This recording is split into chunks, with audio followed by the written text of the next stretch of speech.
अस्सलाम वालेकुम। मेरे चैनल प्रोफेसर खिज़र अब्बास पर खुशामदीद।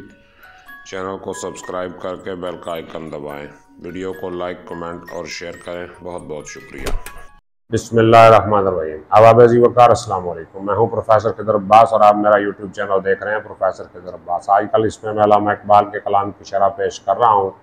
तो आज मैं आपके लिए अल्लामा इकबाल की मशहूर नज़्म वालदा मोहतरमा की याद में, जिसमें उन्होंने अपनी मरहूम वालदा मरहुमा का मरसिया बयान किया है, उनकी वफ़ात पे इजहार अफसोस किया है, उसका तीसरा हिस्सा आपकी खिदमत में पेश करने लगा हूँ। उम्मीद है कि आपको पसंद आएगा।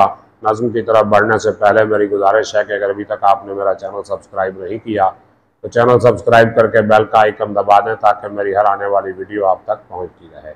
तो बगैर वक्त ज़ाया किए वीडियो की तरफ बढ़ते हैं।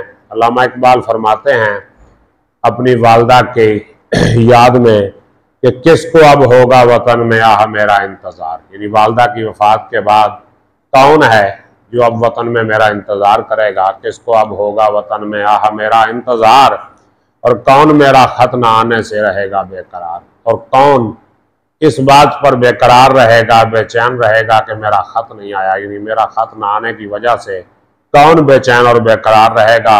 मतलब ये है कि माँ को इंतज़ार होता है कि बेटा परदेश से वापस आए, अगर खुद नहीं आता तो उसका ख़त आए। तो मेरी माँ अब नहीं रही इस दुनिया में, तो परदेश से मैं किसे ख़त लिखूँगा और कौन मेरे ख़त का इंतज़ार करेगा, और किसे वतन में मेरा इंतज़ार होगा, और खाके मरकद पर तेरी लेकर ये फरियाद आऊँगा। इकबाल कह रहे हैं कि मैं तेरी कब्र की खाक पर ये फरियाद लेकर आऊँगा, ये इजहार अफसोस करने आऊँगा। अब दुआए नीम शब में किसको मैं याद आऊँगा, और नीम शब आधी रात के वक्त उठ के जो माँ मेरे लिए दुआएं करती थी नमाज तहज्जुद में, अब कौन करेगा नमाज तहज्जुद में मेरे लिए दुआएं। और तरबियत से तेरी मैं अंजुम का हम किस्मत हुआ। इकबाल कहते हैं कि मेरी माँ तूने जो मेरी तरबियत की, इसकी वजह से मैं सितारों का हम किस्मत बन गया, सितारों जैसी किस्मत मैंने पा ली तेरी तरबियत की वजह से। और घर मेरे अजदाद का सरमाया इज़्ज़त हुआ, और मेरे बुज़ुर्गों का घर जो है इज़्ज़त का सरमाया बन गया, इसके पीछे भी तेरी तरबियत थी। और दफ्तर हस्ती में थी ज़री वरक तेरी हयात, ज़िंदगी का जो दफ्तर था, ज़िंदगी की जो किताब थी, इसमें तेरी ज़िंदगी क्या थी। इस ज़माने की किताब में तेरी ज़िंदगी सुनहरी वर्क था, ज़री वर्क, और थी सरापा दीन और दुनिया का सबक तेरी हयात, और तेरी ज़िंदगी सर से लेके पैरों तक दीन और दुनिया का सबक था मेरे लिए। दीन और दुनिया का सबक था, दीन और दुनिया दोनों के सबक तूने मुझे दिए, और उम्र भर तेरी मोहब्बत मेरी खिदमत कर रही। जब तक तू जिंदा रही तेरी मोहब्बत मेरी खिदमत करती रही, उम्र भर तेरी मोहब्बत मेरी खिदमत कर रही, तेरी मोहब्बत जो है वो मेरी खिदमतें करती रही।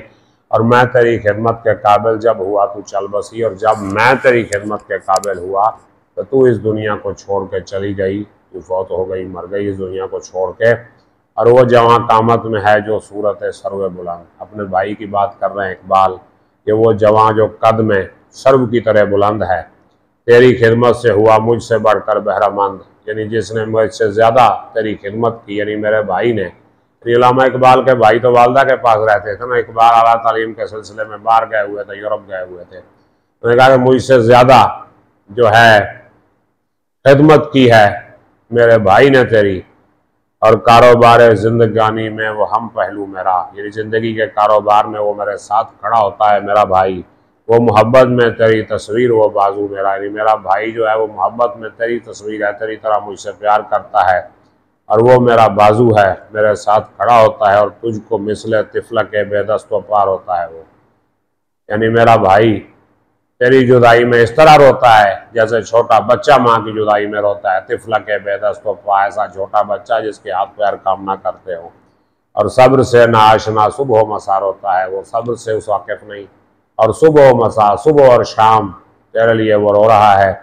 और तुख्म जिसका तू हमारी किश्ते जाम में बो गई, तुख्म कहते हैं बीज को, जिसका बीज तूने हमारी ज़िंदगी की खेती में बोया है, शिरकत गम से वो उल्फत और मुहकम हो गई, तो हमारे गम की वजह से वो मोहब्बत और पक्की हो गई। यानी तू जो हम भाइयों को मोहब्बत से रहना सिखा गई थी, तो गम के बाद ये मोहब्बत और बढ़ गई है और ज़्यादा हो गई है।